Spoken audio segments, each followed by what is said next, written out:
So I welcome everybody into the MZIAIF Film Festival. And I believe we've been having a very great time in God's presence.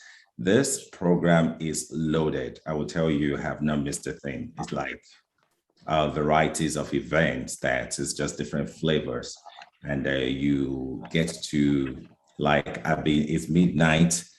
Since midnight and all that, I've been up, and I must confess to you that I've been having a great time in God's presence through the creative ability of all drama members. And right now, it's time for the workshop session. And in this session, we want to talk about understanding digital distribution of gospel films. And you know, the world is going digital. Everybody's talking about, and the future, the world is going digital, but the future is here now. So gone are the days when we used to pile up tons of cassettes, DVDs. Remember that we have a whole pile of DVDs and cassettes in the house. But right now, it's just a click of the finger and you begin to stream, to download, view, watch all the movies, whatever movies you want to watch. So this is just a little synopsis about what we're talking about, the digital understanding, the digital distribution of gospel films, where you have your movies and films and clips and videos ready. How do we kind of distribute it without physically handling the hard copy to the viewers? So when people refer to digital distribution of gospel film, we're referring to platforms that allow people to view Christian movies electronically, like the iTunes. You download movies and songs in iTunes, talking about Netflix, talking about television, pay-per-view. You know, you can insert coins, you can pay and watch, you know, gospel movies and services and so on and so forth. Even on IG, on WhatsApp, and other things that are some of the apps that we have on our telephones. These are digital ways of distributing movies. Now we're talking about the gospel movies because we're Christians and we're doing gospel movies. So in this workshop session, we want drama ministers to take advantage of this digital world that has come to replace the DVDs and the cassettes, and utilize all this platform to distribute, you know, our movies, our content, to preach the gospel, to pass messages across, to build disciples, and to prepare the body of Christ for the coming of Jesus Christ. And we have experienced drama ministers here that will be taking us through the session. After I'm done, Evangelist Paul Ishukofo is going to take over from here for a few minutes. Then we break into the sessions. So we're having 3 classes. I assume we're having 3 classes because we have 3 drama ministers that will be ministering to us from across the world. And that's the reason why some of us are staying awake, because we're all over the world. So it is noon in some part, it is afternoon in some part, and it is morning in my part here. So please welcome, I introduce to you Evangelist Oluwatoyin Ajilaye, Evangelist Temitokbe Ajabade, and Evangelist Ikechukwu Nwabueze. Over to you, sir, Evangelist Paul Ishukofo. All right, thank you so much for the opportunity. And I want to thank God because it's going to be awesome, really, really awesome with all of us. And the digital distribution, we just give a kind of preambles to the mighty things you're going to hear. Has been introduced. Paul Ishukofo is my name. We're talking about digital in advancing the ministry, in advancing the kingdom of God. And the power of technology and digital tools can never be overemphasized. And if you don't know how to use it, it becomes a problem. So digital tool for advancing the ministry, advancing our life, making sure that we unveil the power of technology in driving, moving our work, our ministry, our movies to the next level. And also, it will expose us to opportunity for income generating through technology so that we can use it to advance the kingdom of God, so that we can be better off in everything we're doing. Also, we want to be empowered with all what it takes to generate lasting impact. Underline that, lasting impact. Because if you don't know the power of technology and the digital tool, then definitely you're going to be going up and down without not making serious impact. We're going to give you the practical application of this scientific knowledge in solving problems. How do we solve this problem? That's all about technology. That's all about digital, because digital tools are programs, website, online resources that can make tasks easier to complete. Because in distributing, you must understand this power of technology and the tool to use. Because if you want to foster advancement and progress, to have a faster advancement in the progress of your life, in the progress of how we distribute our works, I tell you, this particular room you are, we open you up to solutions. Is a solution channel, is a solution channel to complex situation you have been thinking about. How did they get to this level? How did they do this? It's going to open up doors for new waves of impact. In fact, streams of opportunity. Why should we embrace this distribution? Why should we embrace digital tool for the ministry? I will tell you why. Because it opens door for global relevance. Matthew 28 verse 19. Matthew 28 verse 19. It makes you to, if we are talking about other things like my brother has mentioned, Netflix and the rest, YouTube and all that. Some people have never heard about YouTube. Don't be surprised. So you could surprise you and say, wow, they don't even know about this. Yes. Because of those things, then it's less costly and effective time saving if you know how to use it. It gives room for improvement, because just like when they are talking about in the main room the other time, why those things are being distributed among the juries and all that. So it makes you to have a room for improvement. And let me tell you something, it brings spiritual edification. For us as believers, we need to understand that to run a successful drama ministry in this digital age, we must have access to host our videos online.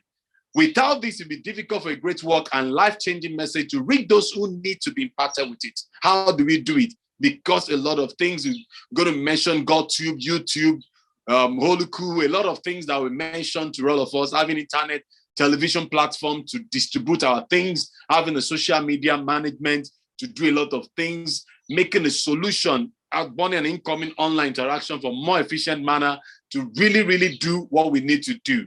Let me be sincere with you. Get ready. It's loaded. I'm telling you, when I say it's loaded, I mean it's loaded. I'm not just saying it's still loaded because, oh, it's loaded. No, it's loaded because a lot of things will be unleashed onto us. That creating, in fact, you'll be surprised that creating income stream for your Dharma ministry will also be mentioned. You know, it's going to be mentioned and you'll be wondering, wow, a lot of things that we can do in this distribution. There is a power in vision. A vision without action is a mere dream.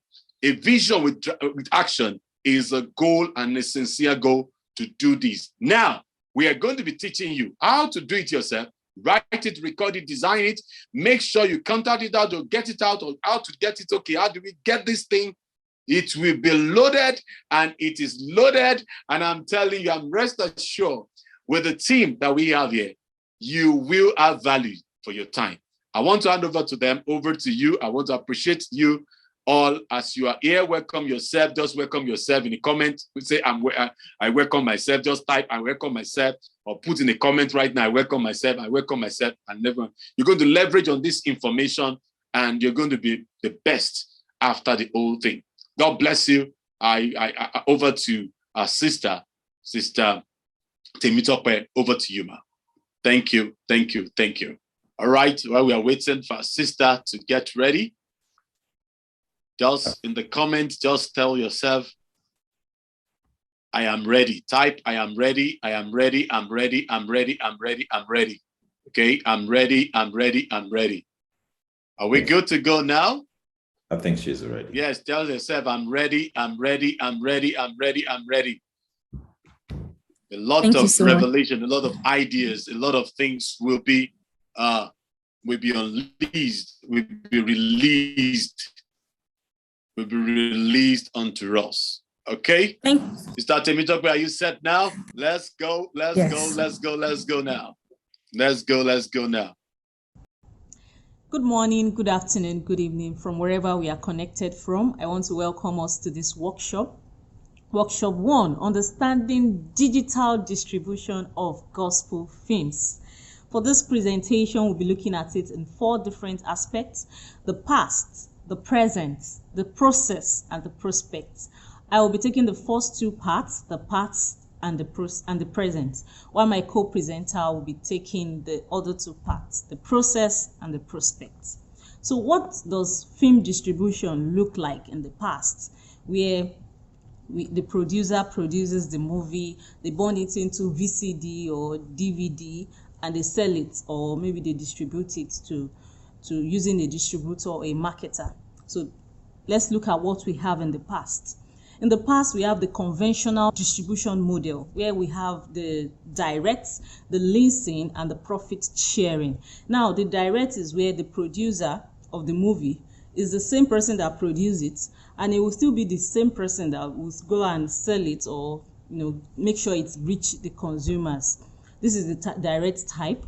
While the leasing, the distributor agree to pay a fixed amount of rights of distribution of films.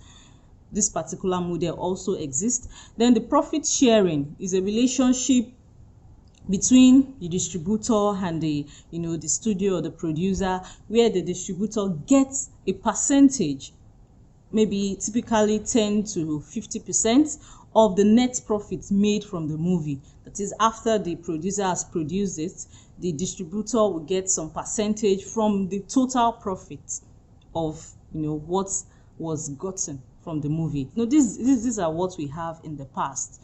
But what is it now? What is movie distribution in the present? For the present, people have gone digital. We now have the internet. People put their content online, where other people sees what is being produced. We now have content online. So that is what we call the digital distribution. So what is the digital distribution? Digital distribution is the delivery of digital content, including audio, ebooks, games, PDF pictures, software, and video. But because what we are discussing is gospel film, so we'll concentrate more on video. So it is a process where you get your content on the internet, and your consumers get to watch it via web, via internet, or they get to download it. So digital distribution through digital distribution platforms. So there are different platforms where people can get to and get this content being downloaded or being watched. Digital distribution platforms is designed to stream digital content, or to allow the content to be downloaded in full, just like what I said earlier on. Netflix is an example of digital distribution platforms. We have many movies on Netflix. Amazon Prime is one. YouTube, which we commonly know, is one. Also, our social media, we have Instagram TV, we have Facebook TV. People, once you have an account there, you can put up your movie or your content there, and anybody can watch it all over the world. Wherever they are connected from, they can get across to it. So this is digital distribution. So we'll be looking at the 2 type of digital service that we have, the common 2 type. We have the EST, which is the electronic sales through. Then we have the VOD, which is video on demand. So the EST, this covers platforms like iTunes. This is where consumer just go to that platform, will buy the content. That is, they will purchase the content. They don't need to subscribe to watch it. They can buy it directly once they have an account with that particular platform. They can buy any service. They can purchase any digital copy of films that can view as many times as they want. All they just do is to purchase it. That is the EST. Then the VOD, this platform, on the other hand, only allow you to stream copy of movie, and you may only be able to view it for a limited time. So this particular platform is either you subscribe for it. So when you subscribe for it, maybe you subscribe for a month, consumers can be able to watch your content for that month they subscribed for. So that is VOD, and that is what most producers and most movie makers use now. So what is VOD? VOD is a way of consuming video that is chosen by viewers from the platform at any time, at anywhere, and on any device. So you are not restricted to watching TV at a particular time. Let me give an example. Maybe NTA in Nigeria, for example, and they say, oh, we'll be showing Captive of the Mighty between 6 p.m. to 7 p.m. And once you have missed that time, you can't be able to watch it again. Maybe they fix the time to be 7 o'clock Saturday. You can't watch it again. But VOD is different. You have the platform. At any given time, you can watch the movie. So far it's on internet, you can watch the movie. Then VOD highlights the concept of watching video based on the demand of users. So you are not constrained to watch a particular movie at a particular time. Just we have as on our, maybe even DSTV, maybe on African Magic or on our local TV. You're not constrained to watch it at that particular time. So you can watch it at any time. Whichever movie that you want to watch, you can pick and watch at any time. So viewers can choose particular video content from online catalog through the website, mobile apps, or a connected TV or stream. So you can watch at any time on any device. So far the device has the internet at any place in the world. Somebody can produce a movie in America. So far I have the internet, I have my device, I can watch at any time. And gospel movies, even presently we now have gospel movies, on VOD platforms. So these are the top 15 VOD platforms that we have. There are many other VOD platforms. We have the Netflix, we have YouTube, we have Amazon, we have Vimeo, different platforms that we have that they can show even gospel movie. They have categories for gospel movie and the likes. So another thing I want us to look at is the difference between VOD and OTT. What is the difference? OTT, that's over the top, is how media content is delivered. That is via the internet. That's just the simple definition, without intervention of traditional cables or satellite, just like our DSTV, that you have to connect to a dish, then connect a wire to the TV. No. OTT is how media delivers content. That's OTT. And OTT can allow your customers to stream videos on both mobile devices, Android, iOS, and TV, Apple TV, Android TV, Amazon Fire TV. They can allow it. And OTT, stream live content, while VOD does not. That's just a major difference, because VOD is part of OTT. VOD, on the other hand, is content consumed. Is the way content are being consumed, and that's why we have the platforms. Now, there are some platforms that can function as both OTT and VOD. YouTube, for example, you can have your live content being watched on live, but there are some platforms you can't have live content. Those are basically VODs, video on demand. So how do you choose perfect OTT platform to put your content? How do you choose it?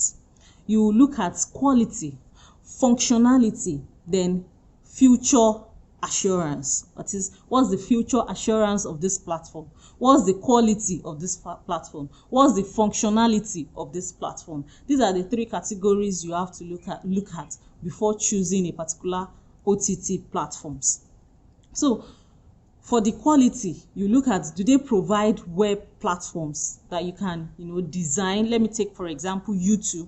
When you have your YouTube channel, you can design your platform the way you want. You can, fully customize your page the way you want. So do they allow that? Those are the kind of things you look at when you want to choose the platforms. Can you fully customize your web? Just like I said, can you fully customize it? Can you put wall page at this place? So those are the kind of things we'll watch out for. Can you access global payments? That is, hope is not restricted to the particular region this platform is. So far as the internet is everywhere, but even in your region, can you access global payment? So those are the kind of things you will look at. Then free update and maintenance. So the platform must be such that it updates free, it can update itself and maintain. It's not that how it looked in 10 years ago, maybe 10 years ago, that's what it's still looking now. No, there must be upgrade, and maintenance. So let's look at functionality. Can you categorize your video? Maybe your video is more about marriage. Can you talk, episode 1, I have a playlet for it. Episode 2, I have a playlet for it. So those are the kind of things we will look out for when we are choosing an OTT platforms. Then bulk upload of video. Does it allow you to upload bulk video? Hope is not restricted with a particular gig. Maybe after 10 gig, you can't upload again. So there are some platforms like that, like Vimeo. If you are not subscribed, if you are not on their subscribed plan, you are limited to a particular gig of videos that you can upload. On the other hand, YouTube is not like that. YouTube you can upload as many videos as you want. So those are the kind of things you watch out for. Then analysis of apps and webs. Does it show how people are connecting with your content? Can you view the amount of people that view your content, things like that? Then buffer free guaranteed, that is when your video is being clicked on, it does not take time to upload, and people will be frustrated and say, when will this video come up? So does it, once they launch it, does it, can people view it almost immediately without rolling and rolling and rolling? So these are the kind of things you look at for in functionality. Marketing and community tools, that is, does it allow you to communicate with your viewers? Something like comment section. Does it provide comment section, just like what we have in on YouTube, that you have comment section, you can interact with your viewers.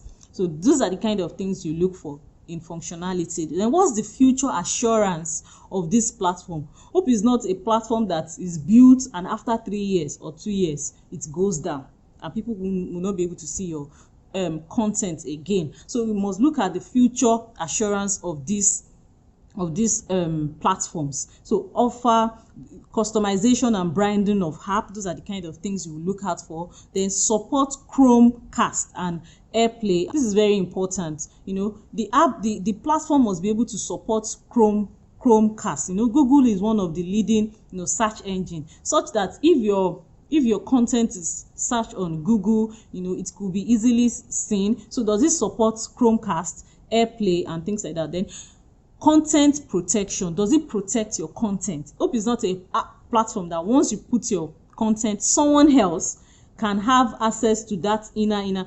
People can view it, but being able to maneuver your channel. Hope is not such that someone else can be able to maneuver your channel. So does it protect your content? Then also in terms of copyright, there are some platforms that once somebody copies what you upload, you can easily report. So that's content protection. So you must check out for something like this. Then secure download, things like that. These are the things we have to check out for when we are choosing a perfect OTT platforms. On this note, I'll be inviting my presenter who will be talking about the process and the prospects at different regions in Africa, in Europe, in North America, America, and the like. So I'll be inviting my co-presenter now. Over to you, sir. You're welcome, sir. Yes, thank you very much, Evangelist Temitope Ajibade. That was a lovely presentation. So I'll pick it up from here. Now we'll be talking about the process. We've talked about the past, we've talked about the present. Let's talk about the process. The process involves we learning about how digital distribution works, from the content creator, the distributor platform or digital platform, and the consumer. The digital distribution platform are designed to help and manage individual content and help to distribute this content to users. Although some service may be in limited form, perhaps free, because of the content bandwidth, distribution costs, there are charges that are involved. So one thing that we need to understand clearly is the fact that there's always a movement between content creators or the producers or the movie makers to the platforms and down to the users. But there are middlemen in between them that perform critical roles that cannot be ignored. Let's move further as we learn about how we distribute these digital films. We have a key player, which is the film aggregator. The film aggregator is one middleman that interplays between the producer or the content owner and the platform. They are so integral in the sense that they are the ones that aggregates, they collect, they gather together all these movies from different continents, different territories, and produce or present to the platforms, and they charge a fee for this. So basically, most of them are experienced film producers. Most of them are entertainment lawyers, or those that have been in the industry and they know the nitty-gritty of the business. They are the ones that are starting with responsibility of getting to know what to be the specification, which film meets the correct guideline, the correct requirements for it to be one that can be placed on the platform. And so when your content is being produced, they collect, they give to the platforms. There is always a contract signed as to how the rights will be and how it will be shared between all the parties involved. Then also we have this distribution channel that involves doing it yourself. You do not need an aggregator. You do not need someone like an intermediary. Rather, you can give to the platform. You can load on the platform yourself without going through an aggregator. An example is your YouTube. YouTube is one platform that you can always upload yourself, and your content can be viewed all around the world. Then Vimeo is also another one. So you do not need it an aggregator in this instance, or rather you need it only to do it yourself. Then let's try to understand what are digital film distribution rights. One thing that we need to understand clearly that you as a producer, you're in the business, we have the aggregator, we have the platforms. There is always an exchange between the filmmaker and the distributor. And this exchange is in the form of we having what you call the content. So a filmmaker makes a movie, then it starts to initiate the process to see that this thing gets to the audience. But how does it get to the audience? It's oftentimes made possible by having the content get across to the audience. So what happens is that the filmmaker or the producer owns the content rights. So this content right is his own property in this sense that he gets across, he sells to the distributor or the distribution company for such company to help to pass across the audience. These rights are called film distribution rights. The content producer owns the film distribution rights at first, but once it sells it to the distribution company or the distributor, there's always a transfer of ownership to the distributor.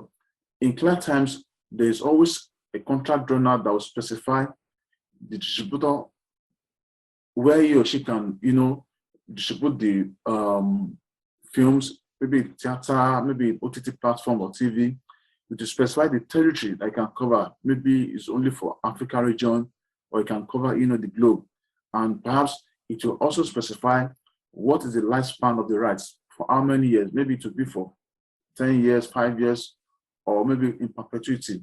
It depends on the contract that is being signed. Then let's look at a decision between the distributor and the aggregator. The distributor manages the commercial rights of the film according to the contract agreed with the producer, and in a specified area, like I said, maybe theater or the likes, and it is always the task of the distributor to identify and deliver to the largest possible audience so that there can be much more streams of income for that movie. On the other hand, a film aggregator is a third party that provides service that can help to get your movie, maybe short or series or whatever types of movie, onto the platform.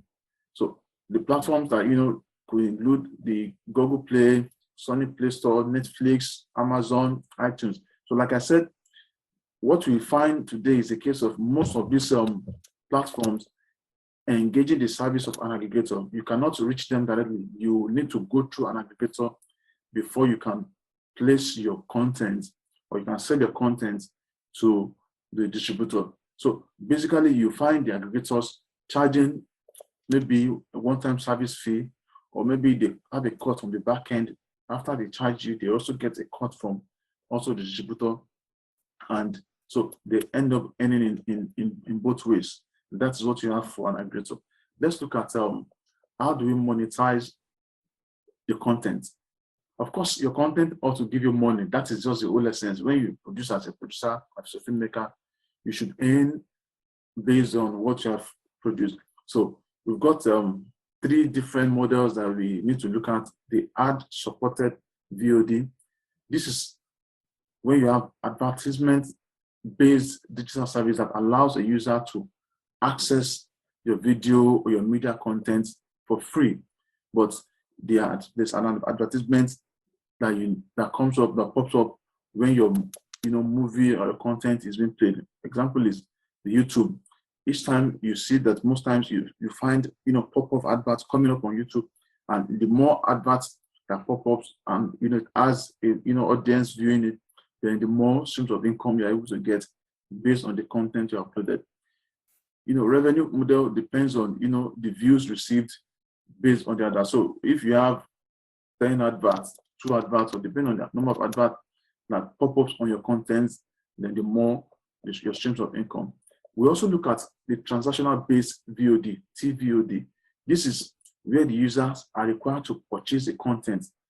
It's always like in the model of the pay-per-view. So as you pay this, you can view. So we see case of Google Play, iTunes, an example of this model. Once you pay what you pay for, that you earn. Then the last model is what we call the subscription-based VOD. This is what is trending. This seems to be the most important or the really booming area of the business now, which is having to do with subscription, where as the VOD service allows users to access or view the complete media library for subscription for a period, maybe a month, 6 months, or a year, and the subscriber pays a fee.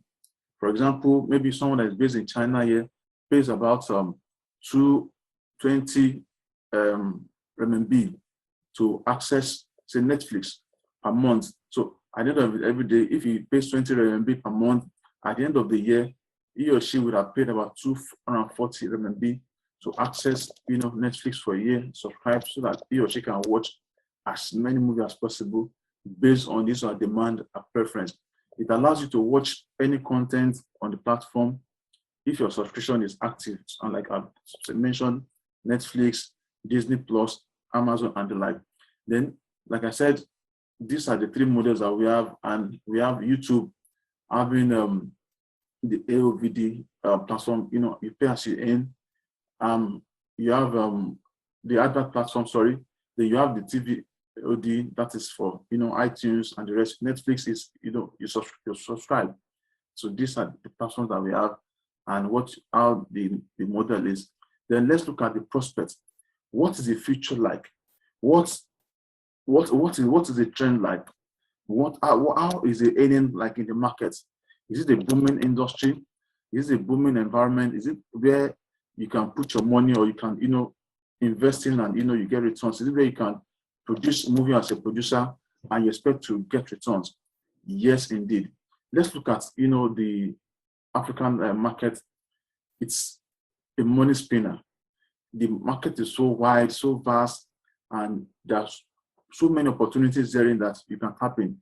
VOD revenue in the African is expected to double from 260 million to almost about 452 million, this year, 2021. That is doubled what you have. It is 2 times what you had before. And one area is the audio streaming. The audio streaming is not as popular as the video aspect. So we see audio streaming expected to be about 88 million at the close of this year. Then we have the video advertising in Kenya that is growing massively, that is contributing about 151 million. And also we have the subscription video demand VOD revenue in Nigeria that is reaching about 729 million by the end of this year.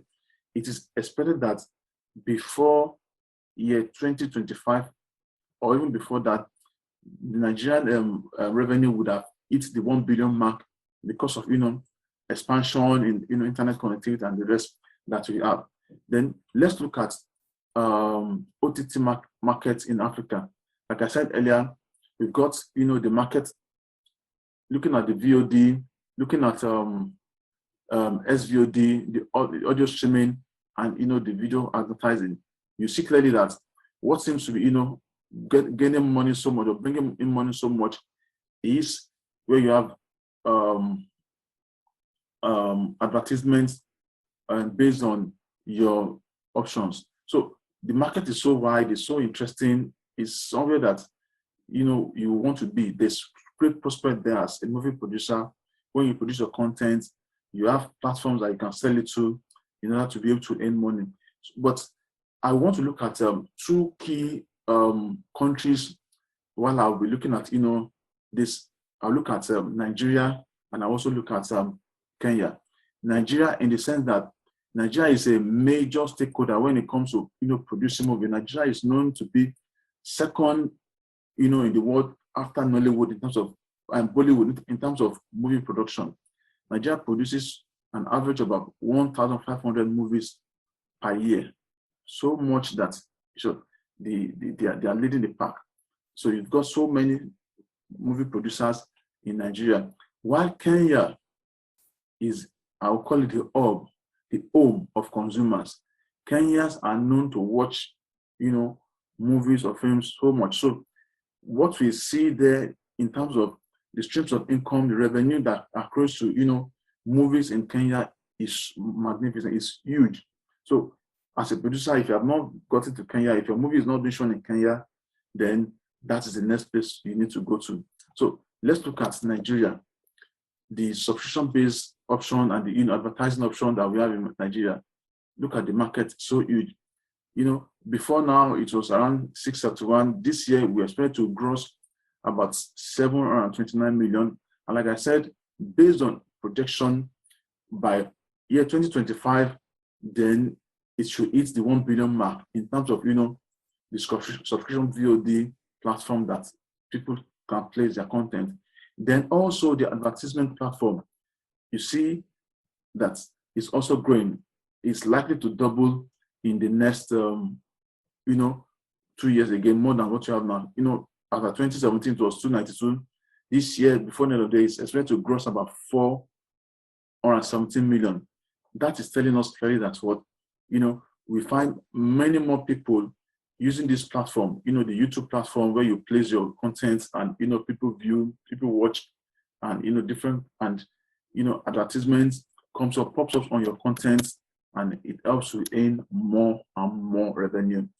One thing that we need to draw out here is the fact that Nigeria is being challenged by poor connectivity and high price of bandwidth. So these are 2 factors that are militating against, the possibility of expanding, of getting more, streams of income from this year. The platforms cannot really expand because internet connectivity is very poor, and people pay so much to subscribe to bandwidth. People pay so much to get data. So what you always find is a case of, instead of Nigerians streaming live content, most often times what we see them doing is to download this content and watch afterwards, because of the so small data that they have to manage at any point in time. Then let's look at, like I said earlier on, the Kenyan market. The Kenyans are consumers. They consume content. There's so much in this market that it's really a huge market, very, very huge. So, and with time, it's expected that this market would have really expanded more. Can you see that? You know, the VOD is increasing, the AVOD is also, you know, increasing massively, and you can see that like the AOVD, you know, like YouTube and the rest is also increasing massively. One other one that I need to mention here is the SVOD, the subscription-based. The subscription-based revenue projection for this year is, you know, grossing the 1 billion mark, meaning that, you know, the Netflix, the Hulu and other, you know, platforms that use subscription-based are grossing revenue close to about 1 billion by the end of this year, 2021. So that market is so massive. You have consumers there. So if you're a producer, that's where to be. So let's look at also other markets. The Latin American market is also huge in terms of, you know, different models of distributing your content. Maybe using advertising, VOD method, the subscription based, and the likes. There is market for you. Netflix is really gaining ground in that environment. In Brazil, in Mexico, Netflix is gaining ground, increasing subscriber base year in, year out. And, you know, revenue that comes from this is really, really much. You know, like Venezuela, just like you can see, is growing from, you know, just about 0.02 million. It has grown to 47 million in the space of, you know, about roughly 9 years, and it's expanding. You know, another market like that, you see revenue, you know, grossing, increasing more and more.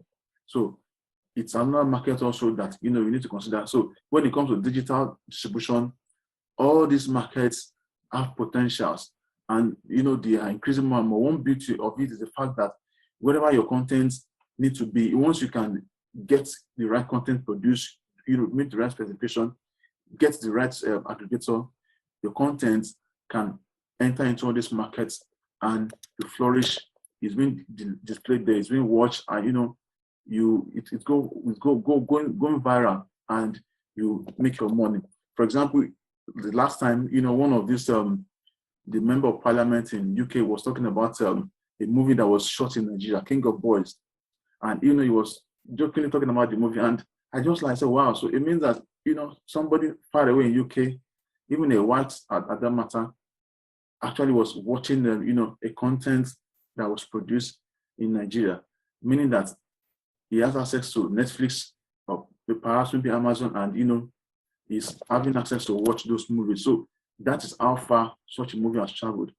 Talk of other countries also, America also, you find, you know, your content have traveled far away like that. For example, now, I am based here in China.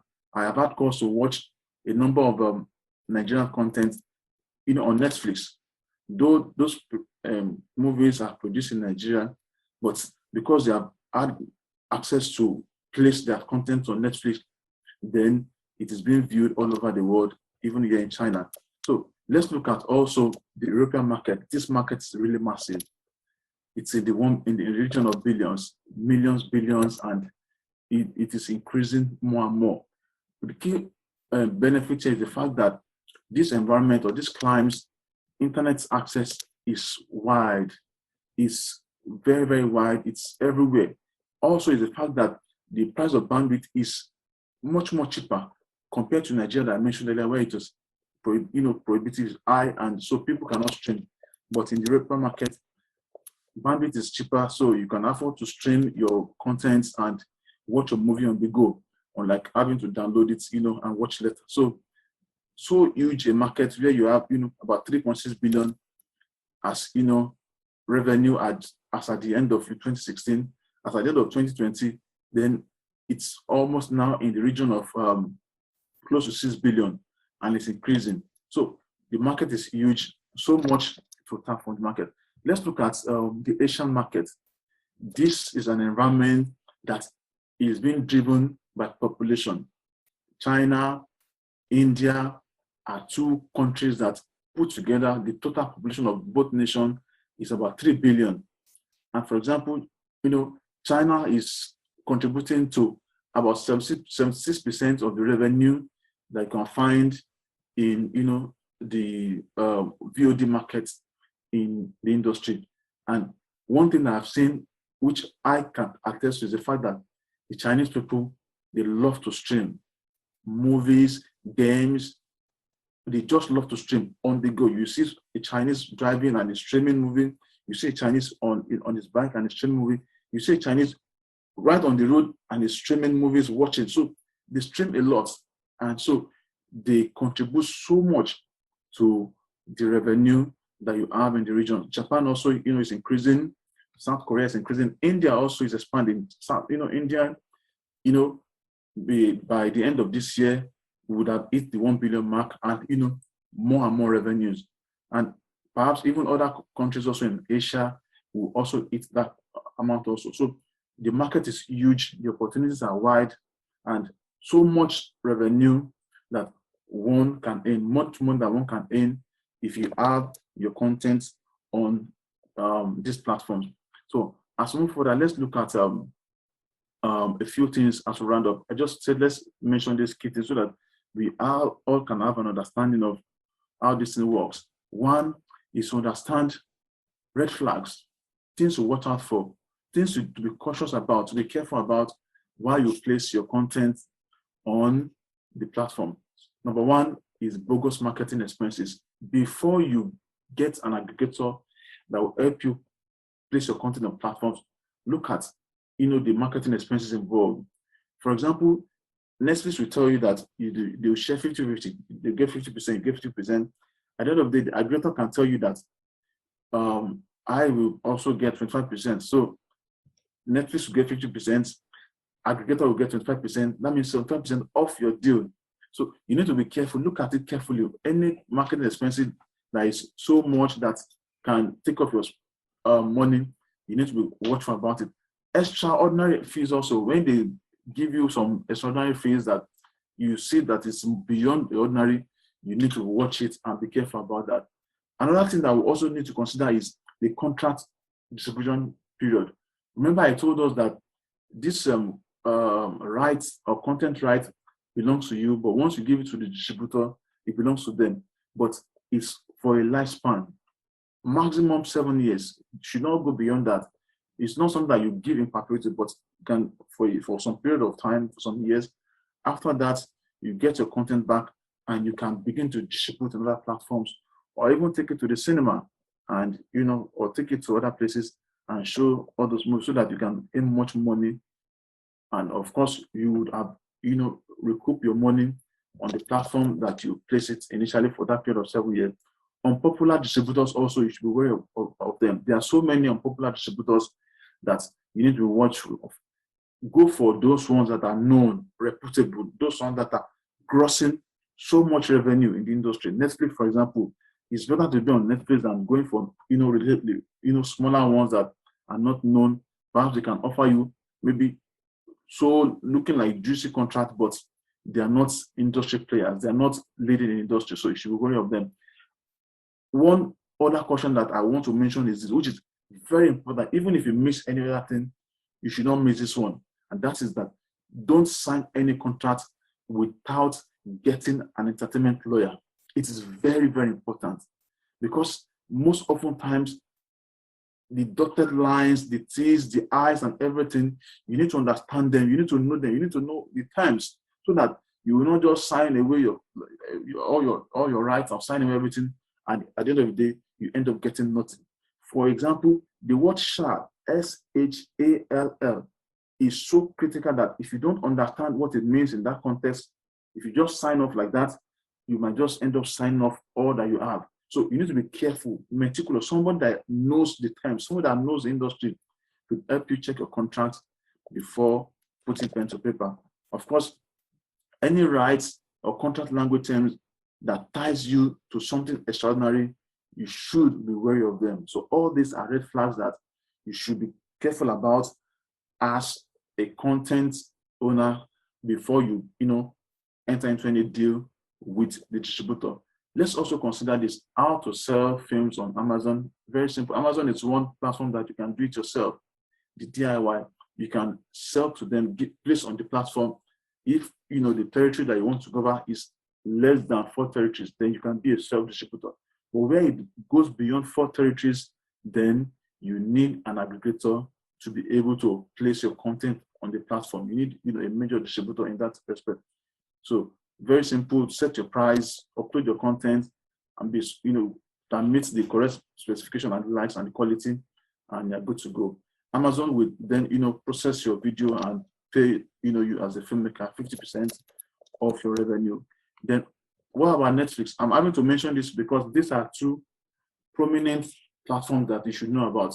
So that, remember I said that don't just go for any platform or any distributor, go for the prominent ones, go for the ones that are well-known, reputable in the market. So Netflix, another one. Netflix will accept submission from only licensed agents, only aggregators, only key distributors. Entertainment lawyers are the ones that Netflix will accept content from. So they are the ones that they deal with regularly. They don't accept content from just anyhow, from anybody. They don't accept any unsolicited submission from anybody.